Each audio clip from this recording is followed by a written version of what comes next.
కలుగునుగాక. ప్రభునందు ప్రియులారా, దేవుని మహాకృపను బట్టి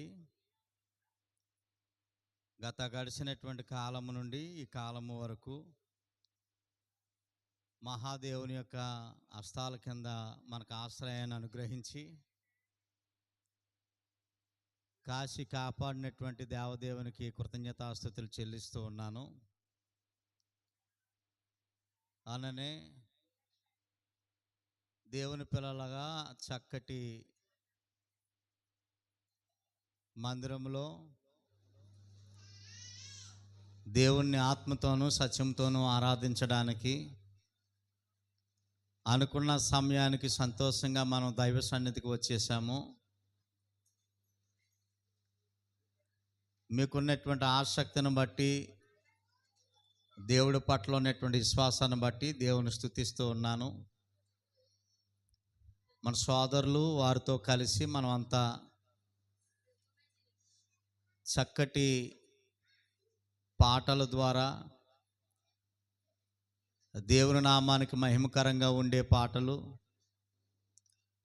మనకి బోధ హెచ్చరిక కలిగించే పాటలు మనందరం పాడి దేవుణ్ణి స్తుతించగలిగాము. ఈ సమయంలో దేవుని యొక్క ఉపదేశమునకు మనం అందరము వచ్చి ఉన్నాము గనక ఉపదేశము ద్వారా మనం బలపరచబడాలనేటువంటి ఒక మంచి ఉద్దేశంతో దేవుని యొక్క వాక్య సందేశానికి మన హృదయాలు తెరిచి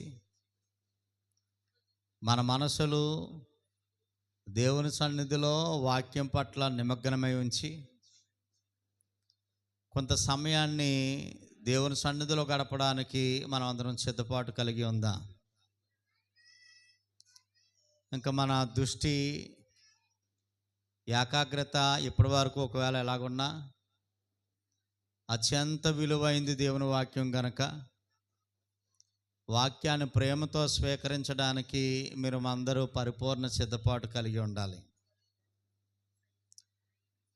ప్రియులారా, ఈ సమయంలో మనం చిన్న ప్రార్థన చేసుకుందాము, దేవుని సహాయం తీసుకుందాం.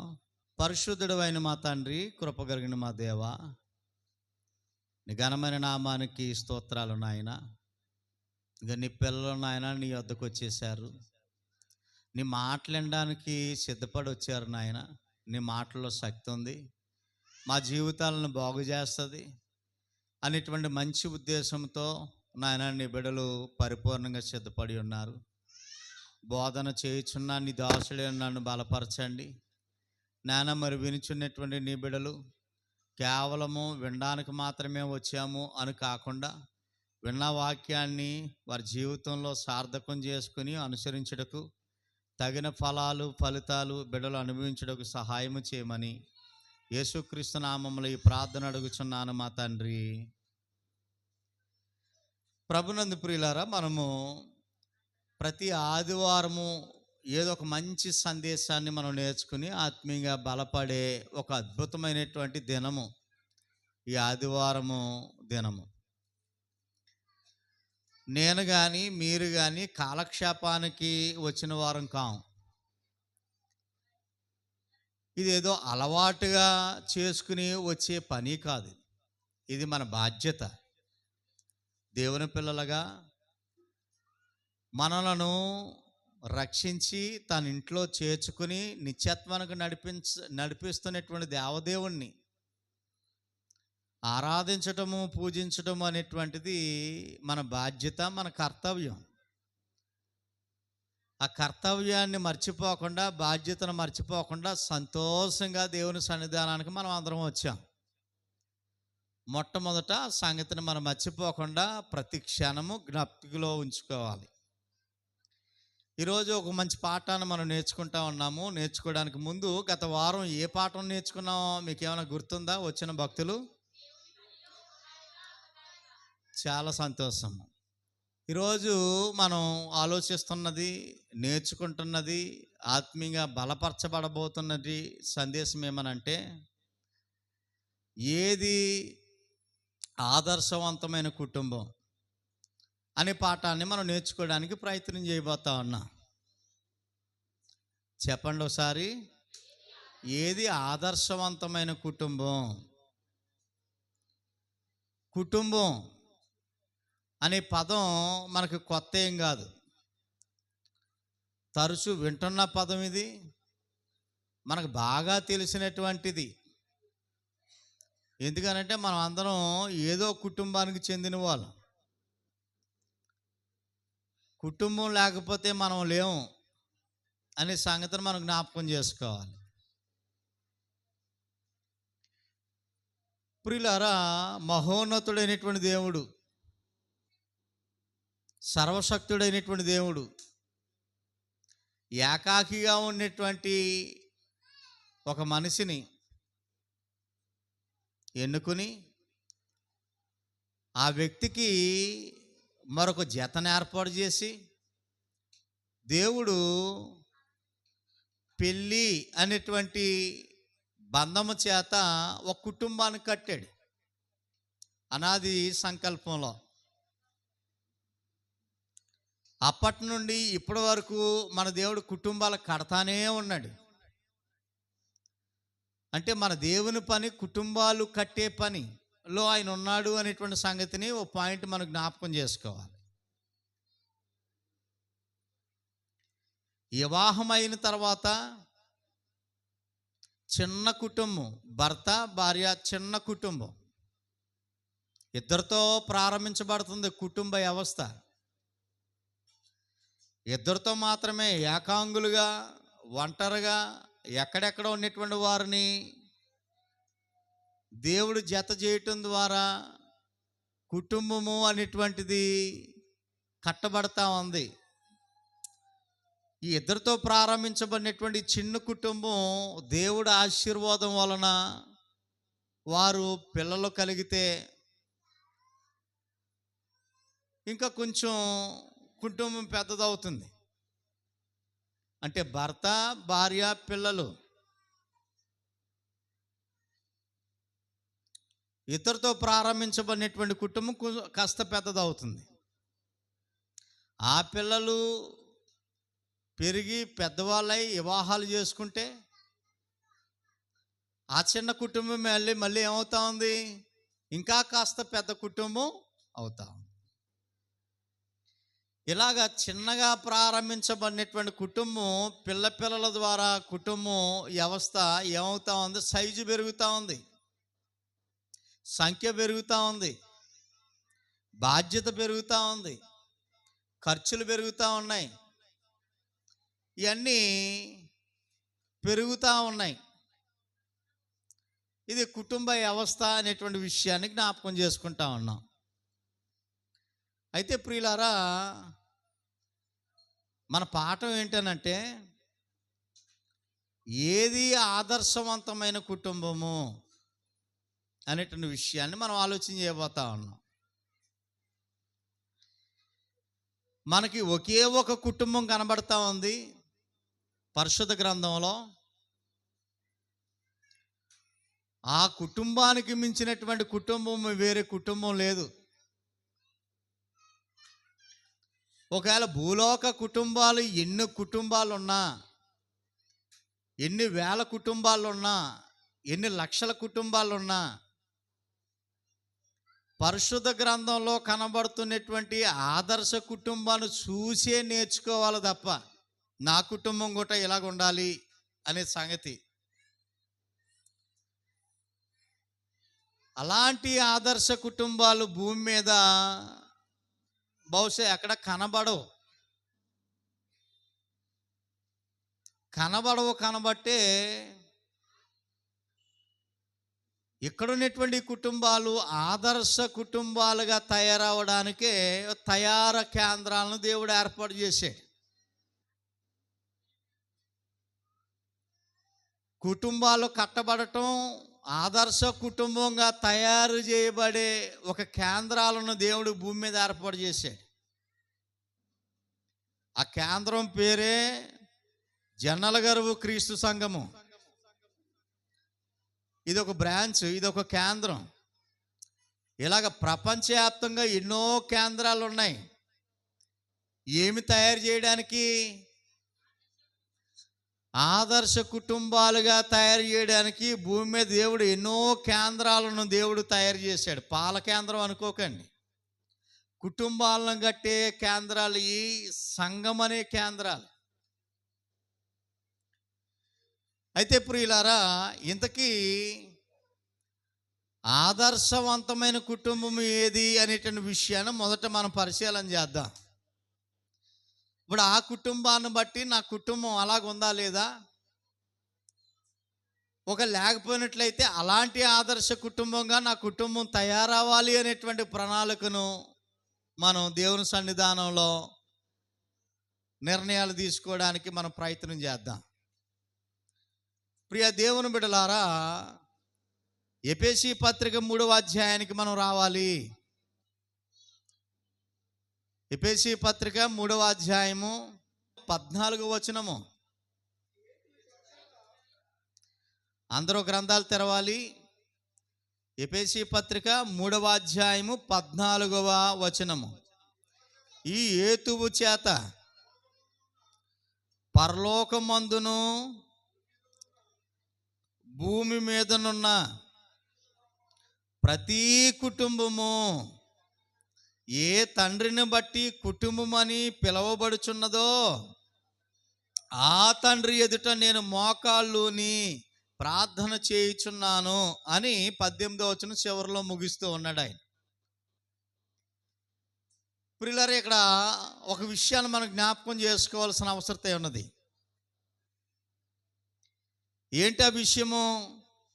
పరలోకమందు ఒక కుటుంబం ఉంది అనేటువంటి విషయాన్ని చెప్తున్నాడు చూడండి. పరలోకంలో ఒక కుటుంబం ఉంది, అలానే భూమి మీద కూడా కుటుంబములు ఉన్నాయి. అంటే పరలోకంలో కుటుంబం ఉందా? ఉంది. భూమి మీద కూడా కుటుంబాలు ఉన్నాయా? ఉన్నాయి. పరలోకంలో కుటుంబం మాత్రమే ఉంది, ఒక కుటుంబం మాత్రమే ఉంది. భూమి మీద కుటుంబాలు ఉన్నాయి, అంటే చాలా కుటుంబాలు ఉన్నాయి. పరలోకమందు ఉన్నటువంటి కుటుంబంలో తండ్రి అయిన దేవుడు ఆ కుటుంబానికి యజమానుడిగా ఉన్నాడు. ఆ కుటుంబంలో ఇంకెవరున్నారు అని మనం ఆలోచన చేస్తే యేసు ప్రభు వారు ఉన్నారు, పరిశుద్ధాత్ముడు ఉన్నాడు. ఎక్కడున్న కుటుంబంలో? పరలోకంలో ఉన్నటువంటి కుటుంబంలో. విషయాన్ని అర్థమవుతుందా? కాబట్టి ప్రియులారా, పరలోకంలో ఉన్నటువంటి కుటుంబం దేవుని కుటుంబం. దేవుడు, పరిశుద్ధాత్ముడు, యేసు ప్రభు వారు పరలోకమందు ఉన్నటువంటి కుటుంబం ఇది. అలా భూమి మీద ఒక కుటుంబం కాదు, కొన్ని వందల వేల లక్షల్లో కుటుంబాలు ఉన్నాయి ప్రపంచవ్యాప్తంగా. ఇదిగో నాదో కుటుంబం, మీదో కుటుంబం, ఎన్నో కుటుంబాలు కలిస్తే ఇక్కడ ఒక సంఘం. మరి మన కుటుంబాలకి ఆత్మీయ తండ్రి ఎవరు? దేవుడు. భూమి మీద మన కుటుంబాలకి ఆత్మీయ తండ్రి ఎవరు? దేవుడే. పరలోకంలో కుటుంబాలకి తండ్రి ఎవరు? దేవుడే. అదే విషయం చెప్తున్నాడు ఆయన. పరలోకమందును భూమి మీదను ఉన్న ప్రతి కుటుంబము ఏ తండ్రిని బట్టి కుటుంబము అని పిలువబడుచున్నదో ఆ తండ్రిని బట్టి నేను ఏం చేయాలనుకుంటూ ఉన్నానంటే మోకాళ్ళు వేసి ప్రార్థన చేయాలనుకుంటున్నానని విషయాలన్నీ జ్ఞాపకం చేస్తున్నాడు. అయితే ప్రియ దేవుని బిడ్డలారా, మొత్తానికి పరలోకంలో కుటుంబం ఉంది అనేటువంటి సంగతి మనకు అర్థమైంది. భూమి మీద కూడా కుటుంబాలు ఉన్నాయి అనేటువంటి సంగతి మనకు అర్థమైంది. అయితే ఒక విషయాన్ని జ్ఞాపకం చేసుకోవాలి. ఈ ప్రపంచంలో, ఈ లోకంలో ఆదర్శవంతమైనటువంటి కుటుంబాలు లేవు. ప్రతి కుటుంబంలోనూ ఏదో సమస్య ఏదో రకంగా పట్టి పీడిస్తూనే ఉంది. భూమి మీద ఉన్నటువంటి ప్రతి కుటుంబంలోనూ ఏదో లోటు కనబడుతూనే ఉంది.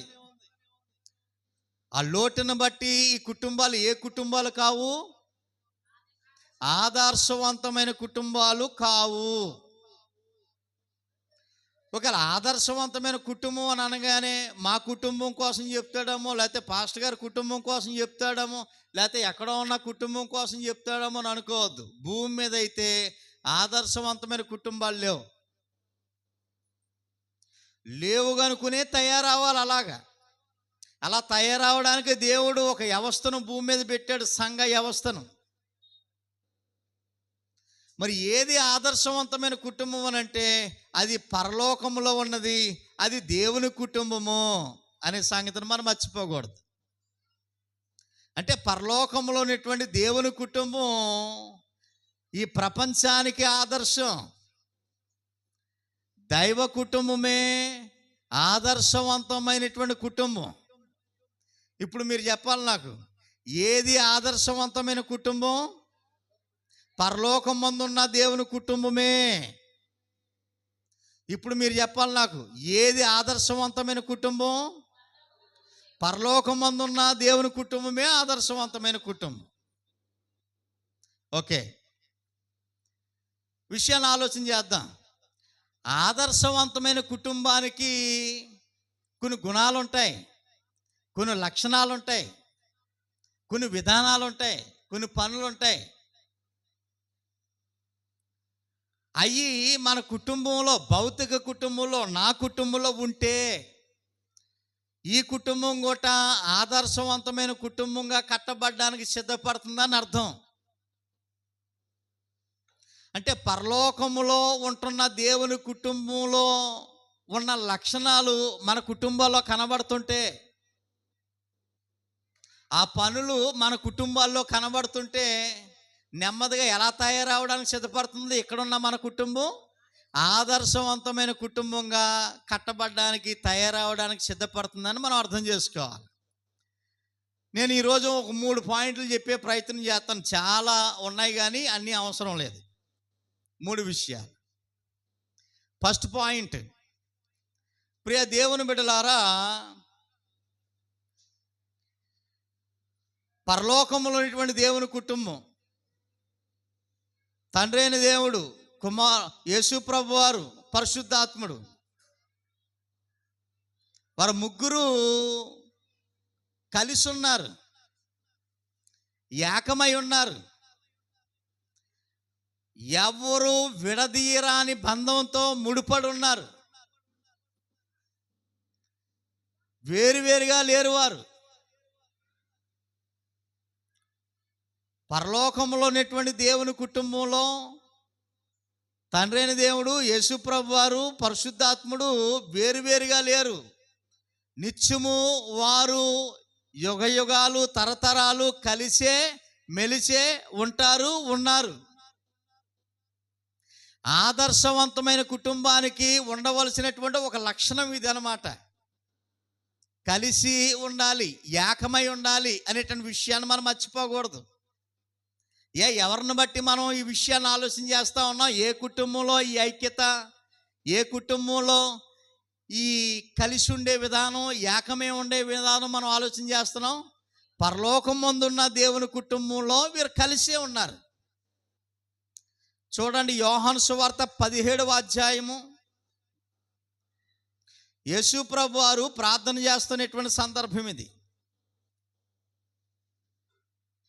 యోహాను సువార్త 17వ అధ్యాయము. ప్రియులారా, మనము 21వ వచనాన్ని చదువుకోబోతా ఉన్నాం. యేసు ప్రభు వారు ప్రార్థన చేస్తున్నారు, తండ్రి నాయందు నీవును, నీయందు నేనును ఉన్నలాగున అనే మాట చూడండి. అంటే తండ్రి యందు యేసు ప్రభు వారు ఉన్నారు, యేసు ప్రభు నందు తండ్రి ఉన్నాడు. అంటే కలిసి ఉన్నారా, వేరువేరుగా ఉన్నారా? కలిసే ఉన్నారు.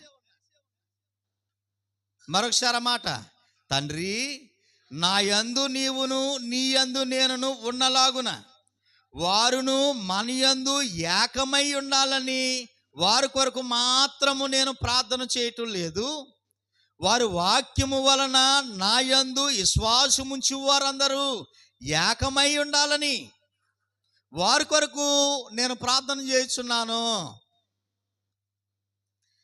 అంటే మన ఇద్దరం ఎలాగైతే ఏకమై ఉన్నామో, తండ్రి మనము ఎలాగైతే ఏకమై ఉన్నామో అలాగే వీరు మాత్రమే నాతో ఉంటే సరిపోదు. ఈ వాక్యము వినుచున్న ప్రతి వారు మనతో ఏకమై ఉండాలి.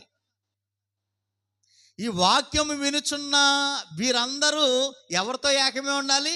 మనతో ఏకమై ఉండాలని నేను ప్రార్థన చేస్తున్నానని యేసు ప్రభు వారు ప్రార్థన చేస్తున్నారు. అంటే ఇక్కడ మనం ప్రధానంగా ఆలోచన చేయవలసింది విషయం ఏమనంటే ప్రియులారా, పరలోక కుటుంబంలో కుటుంబ సభ్యులు ఎవరైతే ఉన్నారో వారు కలిసి ఉన్నారు, ఏకమై ఉన్నారు, ఏకమై ఉన్నారు, విడివిడిగా లేరు అనేటువంటి సంగతిని మనం జ్ఞాపకం చేసుకోవాలి. ఒకవేళ మనుషులు వేరుగా ఉన్నా ఏకమే ఉన్నారు అనేటువంటి పదానికి అర్థం ఏంటనంటే వారి మాటలు ఒకటే, వారి ఉద్దేశం ఒకటే, వారి ఆలోచనలు, వారి కోరికలు, వారి తలంపులు సమస్తము ఒకటే అని అర్థం. ఏకత్వంలో ఈ అర్థాలు మనం తీసుకోవాలి. అర్థమవుతుందా ప్రియులారా? ఏకత్వము అని అంటే ఇంక వారు చూడడానికి వేరువేరుగా ఇద్దరు వ్యక్తులు కనబడినా వారు మాత్రం ఒకే తలంపుతో, ఒకే ఆలోచనతో, ఒకే కోరికతో, ఒకే ఉద్దేశంతో, ఒకే విధానంలో ఉన్నారు అనేటువంటి పదాన్ని ఆలోచన మనకు రావాలి. పరలోకంలో దేవునికి కుటుంబం ఉందా? ఉంది. వారు ఆలోచన ఒకటేనా? దేవుడు ఆలోచన, యేసుప్రభు ఆలోచన, పరిశుద్ధాత్ముడు ఆలోచన ఒకటేనా? ఉద్దేశం ఒకటేనా? కోరికలు ఒకటేనా? తలంపు ఒకటేనా? సమస్తము ఒకటే. అందుకే తండ్రి నీ యందు నేనును, నా యందు నీవును ఏకమై ఉన్నాం. మనం కుటుంబాలలో ప్రధానంగా ఉండవలసింది ఏకత్వం. సభ్యుల మధ్య భర్త, భార్య, పిల్లలు ఎలాగుండాలా? ఏకమై ఉండాలి, ఒకటిగా ఉండాలి. ఒకటిగా ఉండాలంటే కుటుంబంలో నలుగురు ఉన్నారనుకో, పక్కనతో కట్టేసుకోకూడదు. నలుగురు కట్టేసుకోమంటే ఆ విధమైన ఏకమం కాదు. వారి ఆలోచనలు, విధి విధానాలు మొత్తం సమస్తము ఒకటై ఉండాలి. జనరల్గా ఇదే విషయాన్ని యేసుప్రభు వారు చెప్తున్నారు. మత్తయి సువార్త 19వ అధ్యాయము. ఒక కుటుంబం కట్టబడాలి అని అంటే వివాహం ద్వారా కట్టబడుతుంది అనేటువంటి సంగతి మనకు తెలుసు కదా. ఆ వివాహం చేసేటప్పుడు ప్రధానంగా ఈ విషయాన్ని మనసులో పెట్టి చెప్పండి అనేటువంటి విషయాన్ని వివాహ సందర్భంలో యేసుప్రభు వారు ఈ విషయాన్ని జ్ఞాపకం చేస్తున్నాడు. 19వ అధ్యాయం చూడండి. 19వ అధ్యాయం 6వ వచనంలో ప్రియులారా, వారికను ఇద్దరు కాక ఏక శరీరముగా ఉన్నారు. ఏక శరీరముగా ఉన్నారు. యేసుప్రభు వారు అంటున్నమాట, ఇగో వీళ్ళిద్దరూ కుటుంబంగా కట్టబడడానికి వచ్చారు మన మధ్యకి. ఇక మీదట ఇద్దరు కాదట. మరి ఎవరు? ఏక శరీరము అంటే ఒకటే అనేటువంటి సంగతి. ఈ మైండ్ మనం మార్చుకోవాలి. వివాహంతో మన మైండ్ మారుకోవాలి. మేము వేరు కాదు, ఒకటే. ఒకటే అంటే అక్కడ వాక్యాన్ని మళ్ళీ అపార్థం చేసుకోకూడదు. చాలామంది అపార్థం చేసుకునే వాళ్ళు కూడా లేకపోలేదు. ఏకమై ఉన్నాం కాబట్టి ప్రియ దేవుని బిడ్డలారా, పరలోకములో ఉన్నటువంటి దేవుని కుటుంబం అన్ని విషయాల్లో ఏకమై ఉన్నారా? చెప్పాలి మీరు. ఏకమై ఉన్నారు. కలిసి ఉన్నారా? కలిసే ఉన్నారు. కలిసే ఉన్నారు. అలానే భూమి మీద ఉన్నటువంటి కుటుంబం కూడా పరలోకం మందు ఉన్నటువంటి ఆదర్శ కుటుంబాన్ని మనం తీసుకుని వారు ఎలాగైతే కలిసి ఉన్నారో అలాగే మనము కలిసి ఉండాలి అనేటువంటి విషయాన్ని నేర్చుకోవాలి. 19వ అధ్యాయము 6వ వచనంలో అదే చదువుకుంటా ఉన్నాం. వారిక మీదట ఇద్దరు కాక ఏక శరీరమై ఉన్నారు గనుక దేవుడు జతపరిచిన వారిని మనుషులు వేరుపరచకూడదు. ఎందుకనంటే వారిని జతపరిచి కుటుంబంగా కట్టింది ఎవరు? దేవుడు. దేవుడు కట్టాడు. మనుషులు వేరు చేయకూడదు, అత్తగారు వేరు చేయకూడదు, మామగారు ఏం చేయకూడదు, లేకపోతే బంధువులు, స్నేహితులు, ఇరుపరుగు వారు, స్నేహితులు వేరు చేస్తే ప్రమాదం వారికి. దేవుడు జతపరిచినటువంటిది, దేవుడు కట్టినటువంటి కుటుంబాన్ని ఒకవేళ మనుషులు వేరు చేసే ప్రయత్నం చేస్తే వారికి వినాశనము. దేవుని పనిని పాడు చేయకూడదు అనేటువంటి ఒక ఆలోచన. ప్రియ దేవుని బిడ్డలారా, వివాహమైనటువంటి కొత్తలో ఎలాగైతే కలిసి చాలా సంతోషంగా ఉంటారు, బండి మీద వెళ్తున్నప్పుడు పడిపోతావు గట్టిగా పట్టుకోయి అంటాడట, వెనకాల కూర్చుని పడిపోతా గట్టిగా పడుకోండి. 2 సంవత్సరాలు పోయిన తర్వాత కుదిరికి కూర్చోలేవా, చేది సొక్క నలిగిపోద్ది అంటాడట. సొక్క నలిగిపోద్ది చేది ఆటాడట. అతగాడు అతను నడుతుంటాడు, ఈవిడ ఇక్కడ నడుతుంటుంది 2-3 సంవత్సరాల తర్వాత. అలాగా ఈ సంబంధం లేదేమో, వాళ్ళు ఎవరో వీళ్ళు వేరో అనుకుంటారా చూసిన వాళ్ళు. పరలోకంలో ఉన్నటువంటి కుటుంబం, దేవుని కుటుంబం ఎన్నో తరాలు మారుతూ ఉన్నాయి, యుగాలు మారుతూ ఉన్నాయి, ఎప్పుడు కలిసే ఉన్నారండి. దేవుడు, పరిశుద్ధాత్ముడు, యేసుక్రీస్తు ఎప్పుడూ కలిసే ఉన్నారు, ఏకమై ఉన్నారు. అందుకే ఆ దేవుని కుటుంబాన్ని మనం ఏమని చెప్తా ఉన్నాం? ఆదర్శవంతమైన కుటుంబం. అలాగే మన కుటుంబాలు కూడా ఆ కుటుంబాన్ని చూసి నేర్చుకోవాలి, ఆదర్శ కుటుంబంగా కలిసే ఉండాలి అనేటువంటి సంగతిని, కలిసే ఉండాలి. రెండో పాయింట్, ప్రియులారా, పరలోకములో ఉన్నటువంటి దేవుని కుటుంబం, పనిచేసే కుటుంబం. కుటుంబంలో ఎంతమంది అయితే ఉన్నారో కుటుంబంలో ఉన్న వారందరూ కష్టపడుతున్నారండి. పరలోక కుటుంబం కష్టపడే కుటుంబం, పనిచేసే కుటుంబం, అందరూ కష్టపడుతున్నారండి. చాలా వాక్యాలు ఉన్నాయి, కొన్ని చదువుకునే ప్రయత్నం చేద్దాం. ఆదికాండం 1వ అధ్యాయము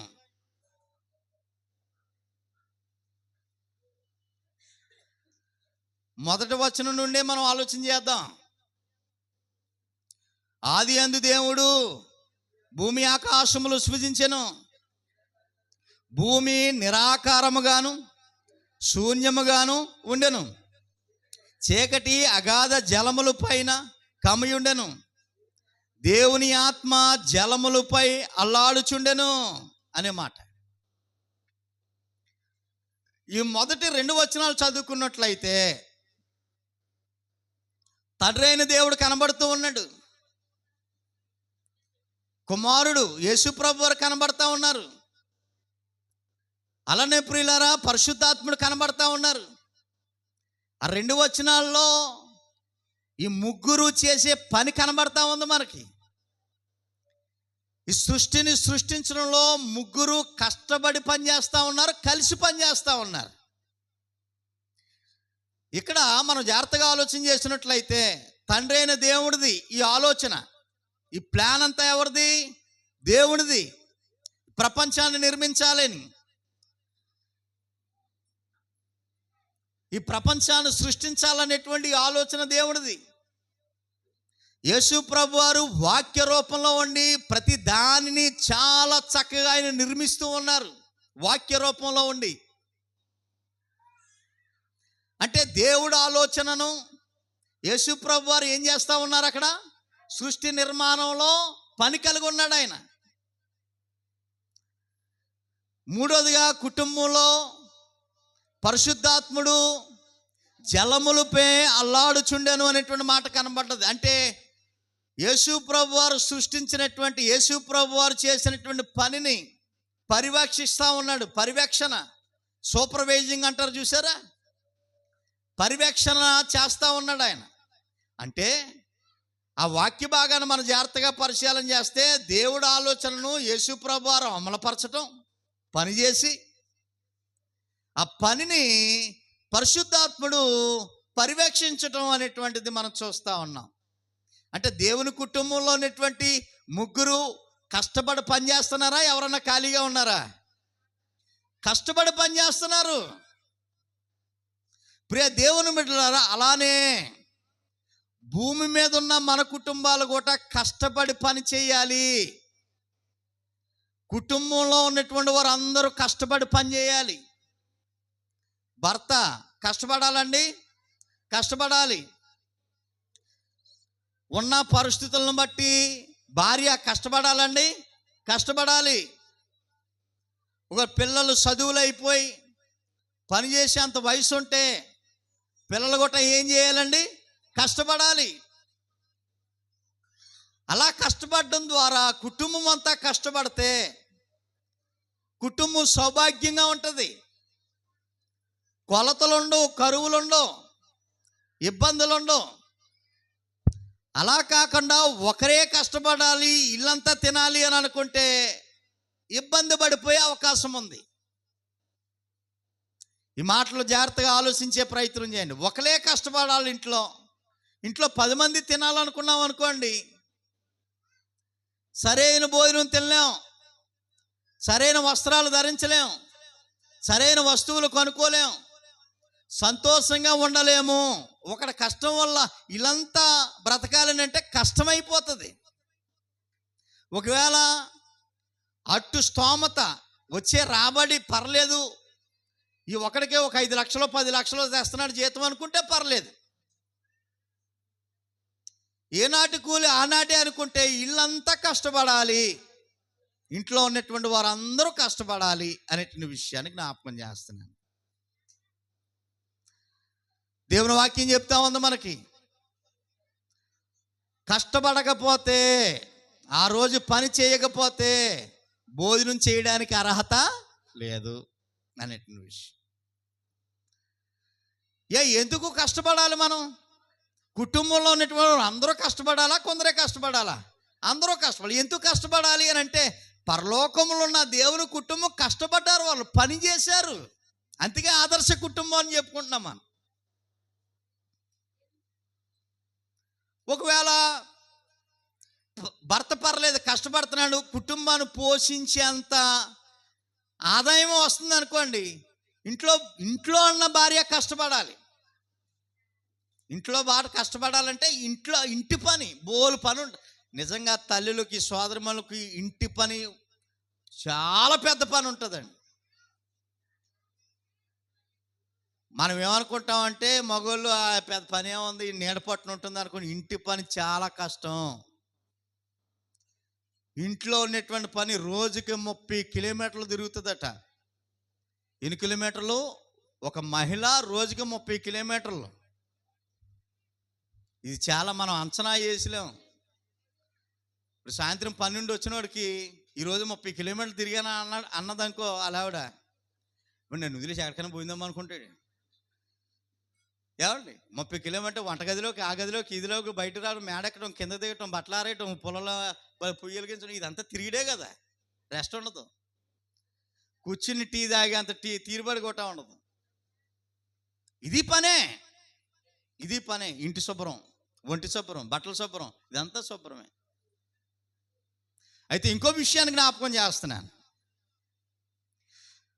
దేవునికి దూరం అయిపోయేంత పని చేయకూడదు.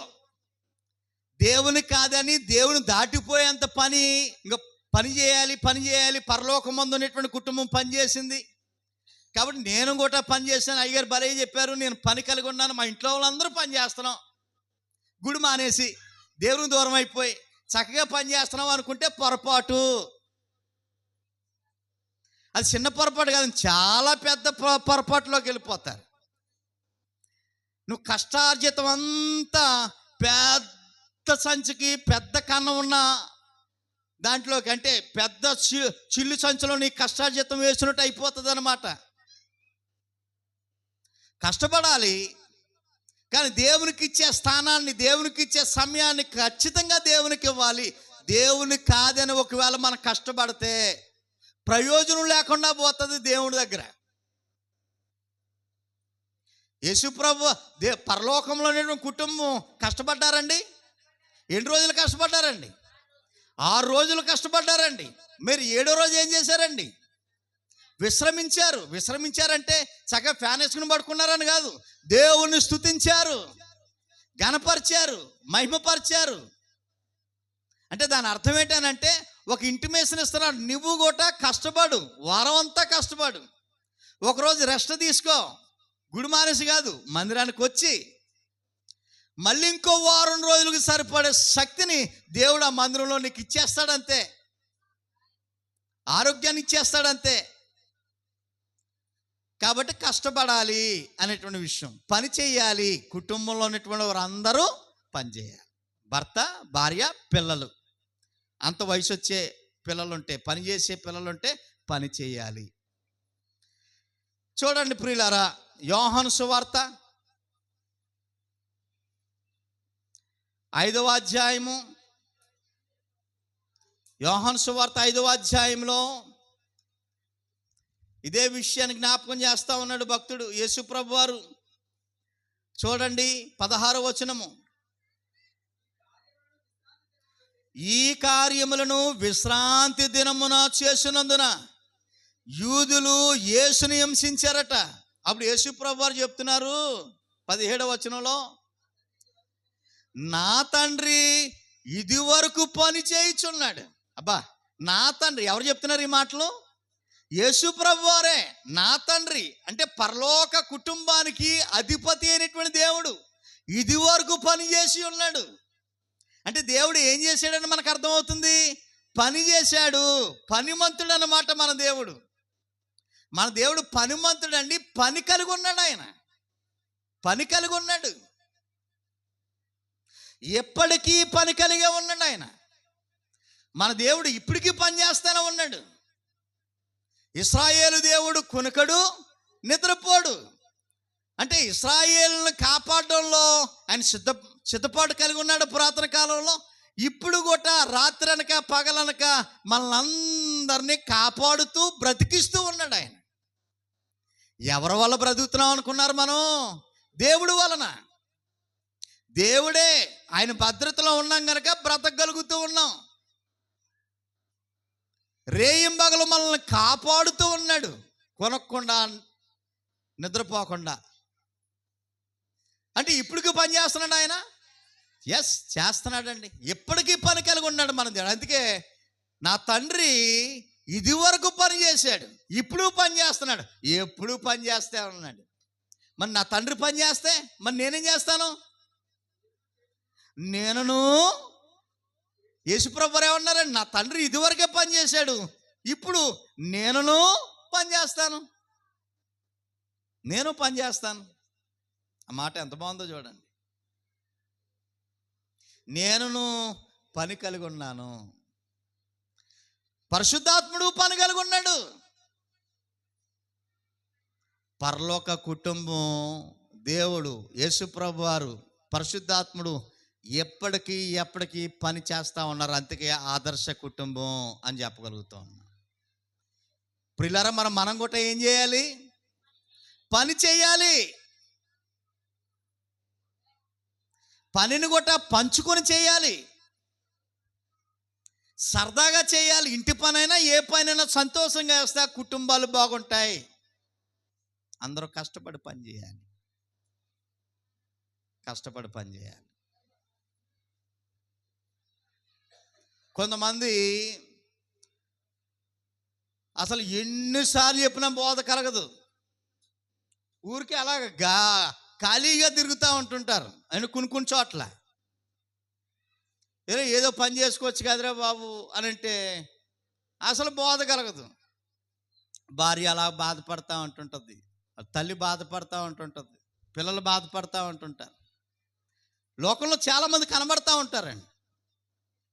పని పాటలు అంటే అలాగ సాగిపోతుంది కదనేటువంటి ఒక ఆలోచన. నో, దేవుని పిల్లలకి తగదు. ఒకసారి నేను ఎప్పుడు తరచు మీటింగ్కి వెళ్ళినా పాపం ఇద్దరు ఆడపిల్లలు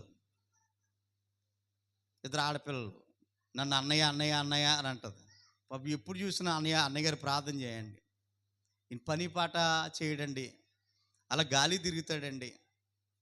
పిల్లల్ని పట్టుకుని ఒకసారి నేను ఉప్రోలాలు పనికి వెళ్ళిపోతానండి. పిల్లల్ని పట్టుకుని, ఇద్దరు ఆడపిల్లలే, చిన్న పిల్లలండి, 1 సంవత్సరం గ్యాప్ అంతే. పిల్లల్ని పట్టుకుని నేను మట్టి పనికి వెళ్ళిపోతానండి. అన్నయ్య గారు ప్రార్థన చేయండి. ఒకసారి ఏడుపు వస్తూ ఉంటుంటుంది అలాంటి చూసి. ఇది మంచి పిల్లల్ని ఇచ్చాడు, మంచి భార్యని ఇచ్చాడు. ఇప్పుడు ఎంత చీప్ పని చేసినా ఒక 300 400 వస్తాయి, పిల్లకి పాలన్నా వస్తాయి, డ్రైవర్ అన్నా వస్తుంది అనిపిస్తుంటుంది. ఆ రోజు నాకు బాగా హృదయం నొచ్చుకుంటే వాళ్ళు 3000 రూపాయలు నాకు కానుకిస్తే వాళ్ళ అత్తగారు బాధపడతా ఉంది, ఎందుకు వచ్చిన కొడుకు బాబు అని. ఓ 1500 వాళ్ళకి ఇచ్చి బియ్యం మూట ఏదో వేయించుకొని తల్లి చాన్ చూపు తీసుకోకపోతే అయ్యో గొప్పదానమే. అంటే కొన్ని సందర్భాలు మనకి ఏమనిపిస్తుంది అంటే హృదయ వేదన అయిపోతూ ఉంటుంటుంది. ఆ చిన్న పిల్లలు ముద్దొస్తూ ఉంటుంటారు, వాళ్ళు పట్టించుకోడే, ఏదో వెళ్ళటం, ఎవడో ఏదో ఏంటో తాగటం, అలా పడ్డం. నో, పని చేయాలి. భార్య పని చేయాలి, భర్త పని చేయాలి, పిల్లలు పని చేయాలి, ఇంటి పనన్నా చేయాలి, ఏదో పని కలిగి ఉండాలి, ఏదో పని కలిగి ఉండాలి. ఎందుకు పని చేయాలి అని చెప్తున్నాము అని అంటే, పరలోకంలో దేవుని కుటుంబం పని చేసిన కుటుంబం, అది పని చేస్తూ ఉన్నారు వాళ్ళు.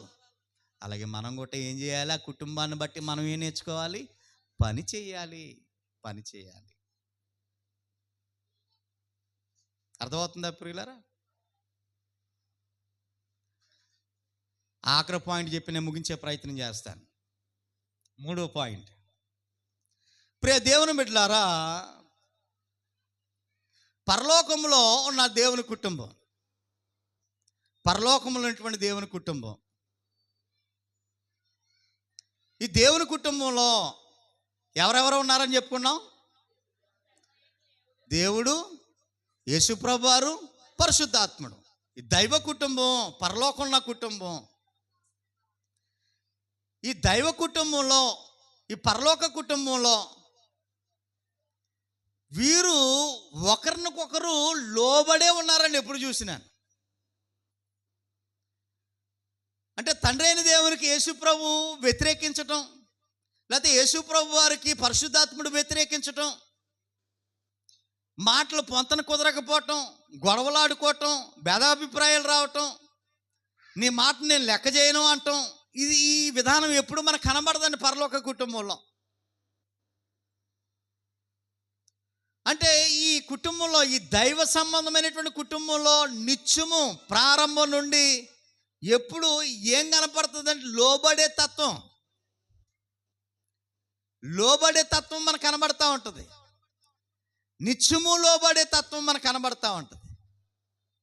అంటే విధేయతకు మారు పేరు పరలోక కుటుంబాన్ని మనం చూడగలుగుతూ ఉన్నాం. విధేయత కలిగి ఉంటా ఉన్నారు వారు. హోదాలో అన్ని విషయాల్లో సకల శక్తులు కలిగి ఉన్నా ఒకరిని గౌరవించుకుని లోబడతా ఉన్నారు వారు.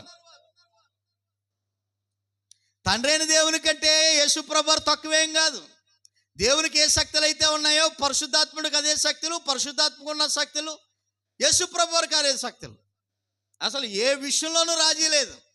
కానీ ఒకరి మాట ఒకరు విని గౌరవించుకుని లోబడతా ఉన్నారు. పరలోక కుటుంబంలో ఈ లోబడే తత్వం ఉంది, గౌరవించే తత్వం ఉంది, ప్రేమించే తత్వం ఉంది, ఒకరినొకరు మాట వినే తత్వం ఉంది. ఏ కుటుంబంలో? పరలోక కుటుంబంలో. అందుకే ఈ కుటుంబాన్ని ఏ కుటుంబం అని పిలుస్తున్నాం మనం? ఆదర్శవంతమైన కుటుంబం పరలోక కుటుంబం, దేవుని కుటుంబం. అలానే భూమి మీద మన కుటుంబాల్లో కూడా ఏ ఉండాలి అని అంటే లోబడే తత్వం ఉండాలి.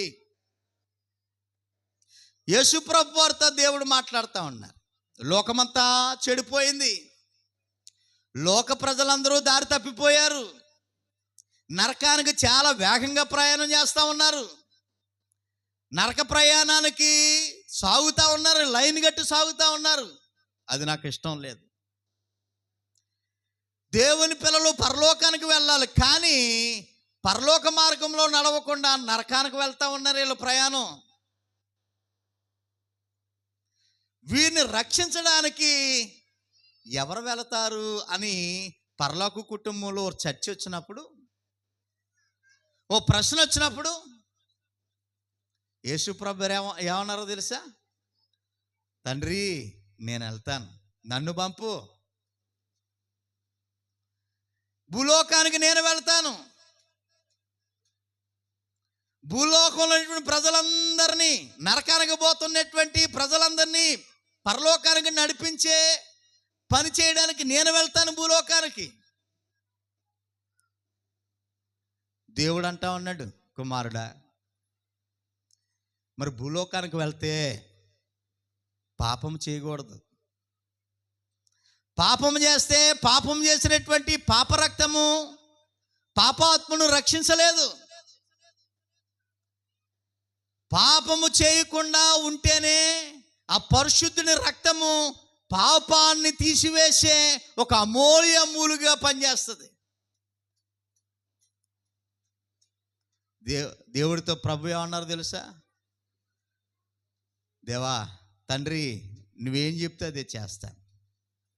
మరి భూలోకానికి వెళ్తే చిత్రహింస పెడతారు వారు, బాధలు పెడతారు వారు, నరక యాతన పెడతారు వాళ్ళు, చీటుమొట్టు మాటలు మాట్లాడతారు వాళ్ళు, నిందిస్తారు, అవమానిస్తారు, కొడతారు, గుద్దుతారు, బల్లాలతో పొడుస్తారు.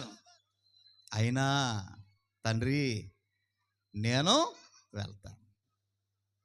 తండ్రి మాట జవదాటలేదు. తండ్రి ఆలోచనకు చెవియొగ్గి శిరస్సు వంచి ఆయనకు లోబడ్డాడు ప్రభు అయినటువంటి యేసుక్రీస్తు. ఇదే సందర్భం మనం యెషయా గ్రంథం 6వ అధ్యాయంలో మనం చదువుకుంటాం. యెషయా గ్రంథం 6వ అధ్యాయంలో చూడండి ప్రియులారా, 8వ వచనము. నేను ఎవరిని పంపుదును, మా నిమిత్తము ఎవడు పోవును అని ప్రభు సెలవీగా వింటిని. అంతటా నేను చిత్తగించము, నేనున్నాను, నన్ను పంపము అనేటువంటి మాట ఇక్కడ మనం చూస్తా ఉన్నాం. నేనున్నాను, నన్ను పంపు ఈ లోకానికి. అంటే ఇప్పుడు ఎవరికి లోబడ్డాడు యేసు ప్రభు వారు? దేవునికి లోబడ్డాడు. ఆయన దేవునికి లోబడ్డాడు. దేవునికి లోబడ్డాడు. మన ప్రభు పరలోక కుటుంబంలో తండ్రి అయిన దేవునికి, కుటుంబ యజమానుడికి లోబడి ఆయన చిత్తాన్ని నెరవేర్చడానికి భూలోకానికి వచ్చిన రీతిని మనం ఆలోచన చేస్తూ ఉన్నాం. మరి భూలోకంలో మన కుటుంబాలు, భర్తకు భార్య లోబడాలి, భార్యకు భర్త లోబడాలి, తల్లిదండ్రులకి పిల్లలు లోబడాలి. ఎఫెసీ పత్రిక 5వ అధ్యాయం మనం చదువుకుంటాం కదా తరచు. ఎఫెసీ పత్రిక 5వ అధ్యాయము 22వ వచనం. స్త్రీలారా ప్రభునకు వలె అన్నాడు చూడండి. ఎవరికి లాగట? ప్రభునకు వలె. అంటే ప్రభు లోబడ్డా? ప్రభు లోబడ్డా? అక్కడ లోబడ్డాడనే కదా దానికి అర్థం. ప్రభు ఎలాగైతే లోబడ్డాడో అలాగే మీరు మీ భర్తలకు లోబడండి. పురుషులారా ప్రభు ఎలాగైతే లోబడ్డాడో అలాగే మీరు మీ భార్యలకి లోబడండి. పిల్లలారా ప్రభు ఎలాగైతే లోబడ్డాడో అలాగే మీ తల్లిదండ్రులకి మీరు లోబడండి. లోబడే తత్వం, లోబడే తత్వం. భౌతిక కుటుంబాల్లో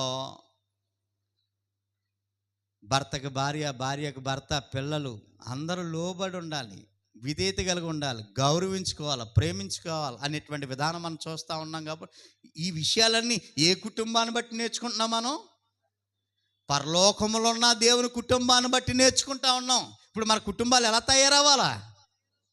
ఆదర్శవంతమైన కుటుంబాలుగా తయారవ్వాలంటే దేన్నో చూసి నేర్చుకోవాలి. మనం దేన్ని చూసి? ఇప్పుడు భూలోకంలో ఆదర్శ కుటుంబాలు లేవు, పరలోకంలో మాత్రమే ఉంది కనుక ఆ కుటుంబాలను చూసి మనం నేర్చుకుని బ్రతకాలి.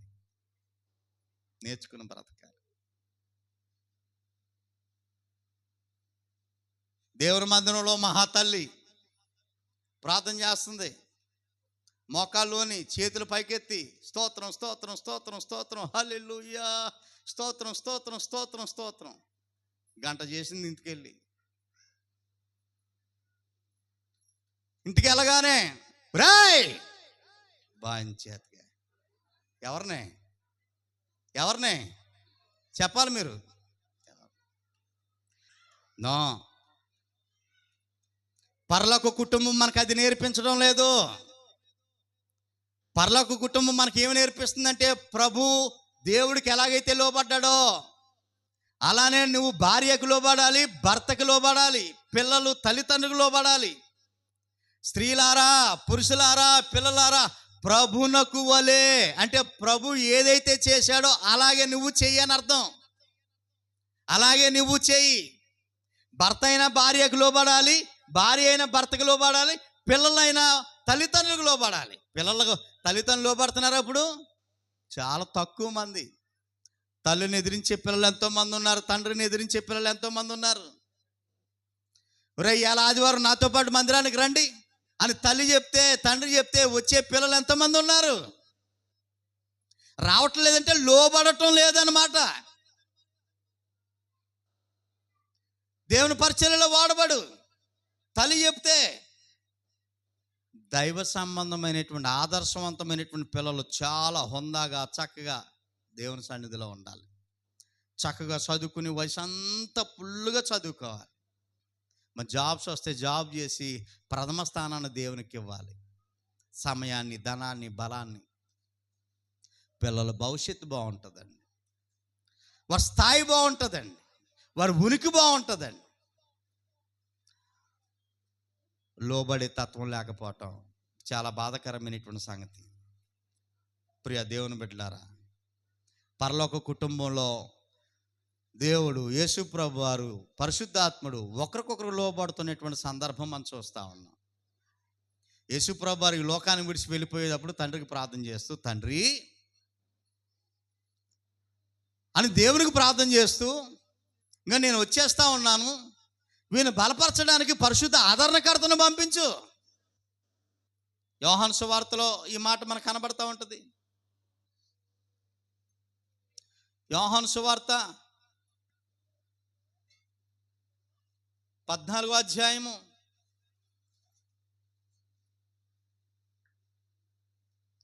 14వ అధ్యాయంలో 15వ వచనం, 16వ వచనం, నేను తండ్రిని వేడుకుందును మీ వద్ద ఎల్లప్పుడూ ఉండుటకే ఆయన వేరొక ఆదరణకర్తను అనగా సత్యస్వరూపయోగ ఆత్మను అనుగ్రహించను అని యేసుప్రభు వారు ప్రార్థన విషయాలు చెప్తున్నారు. నేను తండ్రికి చెప్తాను ఎవరిని పంపమని, పరిశుద్ధాత్మను పంపమని. యేసుప్రభు అప్పుడు వరకు శిశువుల మధ్య ఉన్నాడు. ఒకసారి కనబడకపోతే శిశువులు చెదిరిపోతారని, ఒరే అబ్బాయి మీరు కంగారు పడకండి, నేను పరలోకం వెళ్ళిపోయిన తర్వాత మళ్ళీ పరిశుద్ధాత్మను పంపించమని తండ్రిని వేడుకుంటాను. అంటే ఆ యూనిటీలో మనకి ఐక్యత అనేటువంటిది కనబడుతుంది. యేసుప్రభు చెప్తే తండ్రి వింటాడనమాట, తండ్రి చెప్తే పరిశుద్ధాత్ముడు వింటాడనమాట. అంటే వీళ్ళు వినే విధానంలో ఒకరొకరు లోబడే తత్వం, గౌరవించుకునే తత్వం, చెప్పిన పని చేసే తత్వం కనబడతా ఉంది. యేసుప్రభు చెప్తే దేవుడు వింటాడా? వింటాడు. తండ్రి అయిన దేవుడు పరిశుద్ధాత్ముడికి నువ్వు వెళ్ళు అని చెప్తే వెళ్తాడా? నేను వెళ్ళినప్పుడు నాకు ఖాళీ లేదు అని అంటాడా? నో. అంటే ఇలా చెప్పిన మాట వినటంలో లోబడే తత్వం, విధేయత అంటారు. లోబడటం అని అంటే ఎప్పుడు బుర్ర ఇలా కింద దించుకొని ఉండటం కాదు అని అర్థం కాదు. విధేయత, విధేయత భక్తికి సూచన, మంచివారికి సూచన. విధేయత కలిగి ఉండటం ఎప్పటికీ మంచిదేనండి, అందరికీ మంచిది, ఎప్పటికీ మంచిది. పౌరుషం కలిగా అంటాం చూసారు, పౌరుషం వల్ల అనర్థమే. లేని బీపీ రావటం, చీటికి మాటికి గొడవలు రావటం, కుటుంబాల్లో కలహాలు రావటం, పౌరుషం వల్ల సాధించింది ఏమీ లేదు. రష్యా ఉక్రెయిన్ యుద్ధం జరుగుతుంది పౌరుషాల వల్లే. ఇప్పటికి ఇంకా చల్లారలేదు, 8 సంవత్సరాలు అవుతుంది, 10 సంవత్సరాలు. దేశాలు నష్టపోతున్నాయి, ప్రజలు మూట్ల ముళ్ళు కట్టుకుని పోతున్నారు. ఏం సాధించారు? ఏమీ లేదు. ఇప్పటికీ 3 దేశాల మధ్య చుచ్చు జరుగుతూ ఉంది, ప్రమాదకరమైన పరిస్థితుల్లో ఉన్నాయి. Israel, Iran, America. 3వ ప్రపంచ యుద్ధం వచ్చేస్తుందేమో గడగడగలాడిపోతూ ఉన్నారు. పౌరుషానికి పోయి, పంతానికి పోయి, అదే ఒకరొకరు లోబడితే నో గొడవలు, సమస్య ఉండదు. కుటుంబాల్లో సమస్యలు లేకుండా ఉండాలి అంటే లోబడే తత్వం, విధేయత కలిగి ఉంటాం. ఆదర్శవంతమైనటువంటి కుటుంబం మనకు నేర్పిస్తూ ఉంది పరలోక కుటుంబం. యేసుప్రభుని అన్న మాటలు అన్నారు, తిరిగి అనలేక కాదు, ఆయన నోరిపితే మాడి మసి అయిపోతారు వాళ్ళందరూ. కానీ నా పిల్లలకు నేర్పాల విధేయత కలిగి ఉండాలి అనేటువంటి సంగతి అని. యేసుప్రభు వారు తోటలో ప్రార్థన చేస్తుంటే కత్తులతో వచ్చారు సైనికులు. ఆయన ఒక్క చిటికేస్తే చాలు పరలోక సైన్యం దిగుతుంది వాళ్ళందరిని హతమార్చడానికి. కానీ ఏమనలేదు ఆయన. శక్తి ఉండి కూడా, పవర్స్ ఉండి కూడా, అధికారం ఉండి కూడా ఏమనలేదంటే విధేయతకు మారు పేరు మన ప్రభు. ఆయన పిల్లలుగా మనం నేర్చుకోవాలి. మన కుటుంబాల్లో ఏముండాలి? విధేయత ఉండాలి, విధేయత ఉండాలి. చెప్పాలి ప్రియులారా, 3 విషయాలు మీ మనసులో పెట్టాను ఈ సందేశం ద్వారా. ఈరోజు మనం నేర్చుకుంటున్న పాఠం ఏంటి? ఏది ఆదర్శవంతమైన కుటుంబం చెప్పండి? ఏది? పరలోక కుటుంబం మాత్రమే ఈ ప్రపంచానికి ఆదర్శవంతమైన కుటుంబం. ఆ కుటుంబం ఏం కలిగి ఉందో ఒక పాయింట్ చెప్పండి. వారు ఏకమై ఉన్నారు. ఆ కుటుంబంలో ఉన్నటువంటి వారందరూ ఏకమై కలిసి ఉన్నారు. దాన్ని బట్టి మనం ఏం నేర్చుకుంటా ఉన్నాం? ఏకమై ఉండాలి. మనం కూడా కలిసే ఉండాలి. అందుకే కుటుంబాల్లో చుచ్చులు ఎట్టడానికి మీరు ప్రయత్నం చేయకండి. భార్యాభర్తల మధ్య చుచ్చులు ఎప్పటికైనా కలుసుకో, ఎప్పుడు ఏలెట్టే ప్రయత్నం చేయకండి. నువ్వు దెబ్బ అయిపోతావు, నువ్వు దెబ్బ అయిపోతావు అనమాట. భర్త కానీ వేరే ఏ కుటుంబంలోనూ మనం వేలెట్టకూడదు. ఆఖరికి సొంత కూతురు కుటుంబంలో కూడా నువ్వు వేలెట్టడానికి వీరు లేదు. దేవుడు కట్టాడు ఆ కుటుంబాన్ని. వేరు చేస్తే నువ్వు దెబ్బ అయిపోతావు అంతే అని చెప్తున్నాను. కొడుకు కాపురంలో కానీ కూతురు కాపురంలో కానీ ఏలెట్టడానికి కుదరదు, ఏలెట్ట కుదరదు. రెండో పాయింట్ ఏంటి రమ్మా? రెండో పాయింట్ ఏంటి? ఇంట్లో వాళ్ళందరూ కష్టపడాలి, కష్టపడి పని చేయాలి. అందరూ కష్టపడి పని చేస్తే కుటుంబం సమిష్టంగా ఉంటుంది. లోటు ఉండదు, కరువు ఉండదు, ఇబ్బంది ఉండదు. ఏది కావాలితే అది వండుకుని తినొచ్చు, ఆనందంగా సంతోషంగా ఉండొచ్చు. అందరూ కష్టపడి పని చేసుకుంటే. అందరూ కష్టపడాలండి. దేవుని కుటుంబం కష్టపడ్డది. మూడో పాయింట్ ఏంటి? ఏమండి? లోబడి ఉండాలి. భర్తకు భార్య లోబడాలి, భార్య భర్తకు లోబడాలి, పిల్లలు తల్లిదండ్రులకు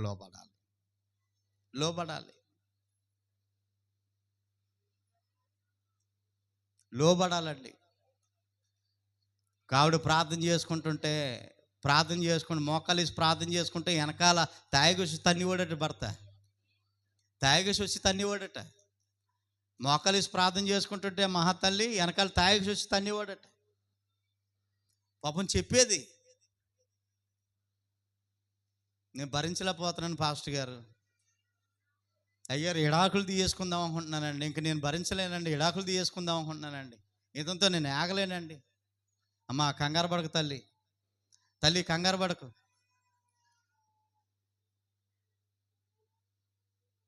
మూడు సంవత్సరాలు భయంకరమైనటువంటి చిత్రహింస పెట్టాడు. ఇప్పుడు తనకంటే ముందుగానే మందిరానికి వస్తున్నాడట. ఆ కూతుర్ని సేవ చేసే సేవకుడికి పెళ్లి చేశాడట. ఇటు ఇంత మార్పా? దేవుడు యాక్షన్ తీసుకుంటే చాలా అద్భుతంగా ఉంటుందండి.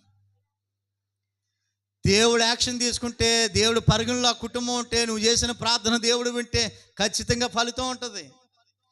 మోకాలు వేసుకుని ప్రార్థన చేసుకుంటుంటే వెనకాల తన్నేవాడు ఇప్పుడు అందరికంటే దేవుని మందిరానికి వచ్చి పరిచర్య చేస్తూ ఉన్నాడు. తన కూతుర్ని ఒక సేవకుడికి ఇచ్చి, దేవుని పని చేస్తున్న సేవకుడికి ఇచ్చి పెళ్లి చేశాడు. సాక్ష్యం చెప్తున్నాడు అతను.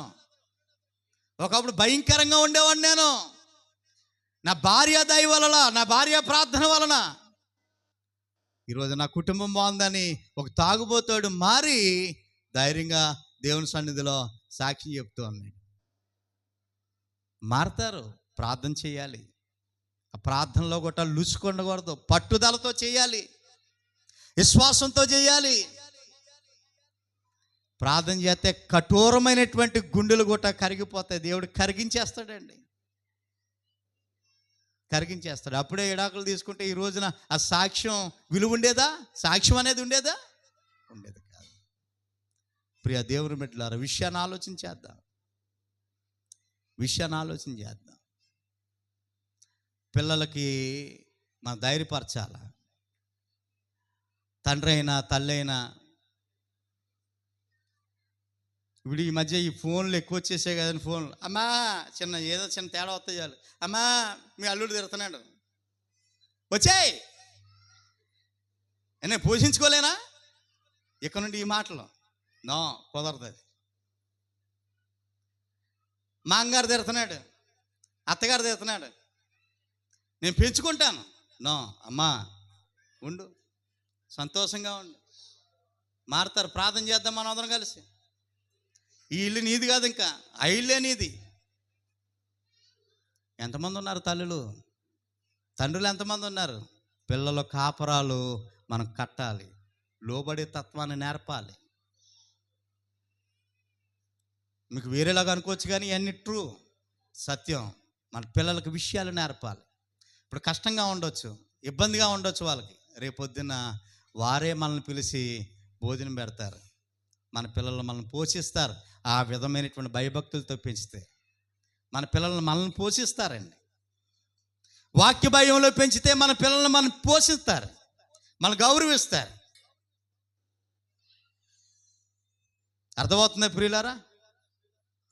ఆదర్శవంతమైనటువంటి కుటుంబాలుగా మనం తయారవ్వాలా. సంఘంలో మాత్రమే తయారవగలం. సంఘంలో సేవకుడు ప్రతి కుటుంబం బాగోవాలని కోరుకుని ఈ పాఠాలు చెప్పడానికి గల కారణం, ఈ పాఠాలు కొంతమందికి నచ్చవచ్చు, కొంతమందికి నచ్చకపోవచ్చు. కానీ దేవుని కుటుంబాలు కట్టబడితే రేపు పొద్దున్న బాగుంటారు వాళ్ళు. ఒకప్పుడు పాస్టర్ గారు ఈ ప్రసంగం చేశారు, ఆ ప్రసంగం వల్ల నేను ప్రార్థన చేశాను, నా ఇంట్లో, నా పిల్లల్లో, నా భర్తలో మార్పు వచ్చింది. నాతో పాటు మందిరానికి వస్తూ ఉన్నాడు, కార్యం చేద్దామంటే నేను రెడీ అని అంటా ఉన్నాడు అని చెప్పే అవకాశం దేవుడు త్వరలో రప్పించబోతాడేమో. కృంగిపోవద్దు, నలిగిపోవద్దు, నిరుత్సాహపడవద్దు. ఇప్పుడు నీకు కష్టంగా ఉందామో, బాధగా ఉందామో, ఏడుపు వస్తుందామో, ప్రార్థన పట్టుదల వదలొద్దు. ఆదర్శ కుటుంబంగా మన కుటుంబాలు కట్టబడేటట్లుగా నిత్యము ప్రయాసపడదాం, ప్రయత్నం చేద్దాం. ఏ కుటుంబాన్ని చూసి మన కుటుంబాలు తయారవ్వాలా? పరలోకంలో ఉన్న దేవుని కుటుంబం చూసి మన కుటుంబాలు తయారవ్వాలా, మన పిల్లలు తయారవ్వాలా. ఈ మాటలు మన బాగు కొరకు. మంచి మాటలు వినేటువంటి మీకు ప్రభునామంలో వందనాలు. చిన్న ప్రార్థన. మహిమ కలిగినటువంటి మా తండ్రి, కృప కలిగిన మా దేవ, నీ ఘనమైన నామానికి స్తుతులు స్తోత్రాలు నాయన. ఆదర్శవంతమైనటువంటి కుటుంబాన్ని గురించి మీరు మా కొరకు రాయించిన గ్రంథంలో ఎన్నో విషయాలు నేను నేర్చుకున్నాను. అలాంటి నాయన మంచి నిర్ణయాలు మా పిల్లలందరూ తీసుకుని మంచి కుటుంబాలుగా కట్టబడడానికి కృప చూపమని, ఈ మాటలు మర్చేవారుగా కాక నీ సన్నిధిలో బలమైనటువంటి కుటుంబాలుగా ఉండేటట్లుగా సహాయం చేయమని యేసుక్రీస్తు నామములో ఈ ప్రార్థన అడుగుచున్నాను మా తండ్రి. ఆమేన్.